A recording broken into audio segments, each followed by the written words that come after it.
কিন্তু দেওয়া হয়েছে এবং সেখানে ওই ওই স্পেসিফিক ওই অভিযোগের বিষয়ে কিন্তু অলরেডি আমরা ব্যবস্থা নিয়েছি।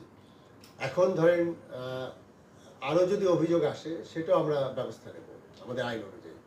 আর এখন আমরা যে কাজটা করছি এটা কিন্তু অ্যাজ এ অধিদপ্তরের এখতিয়ার অনুযায়ী এখানে যেহেতু অনেক বিষয় অস্পষ্ট, এই জিনিসটা আমাদের ইনভেস্টিগেশন করা দরকার।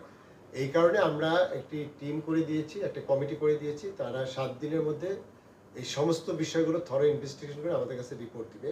ওই রিপোর্টে আসলে প্রকৃত সত্য বেরিয়ে আসবে। তার আগে আসলে আমি ঠিক এই বিরুদ্ধে কমেন্ট করতে চাচ্ছি না। মানে যেখানে আপনার যার অপরাধ থাকবে সেই অপরাধ অনুযায়ী তার বিরুদ্ধে ব্যবস্থা নেওয়া হবে।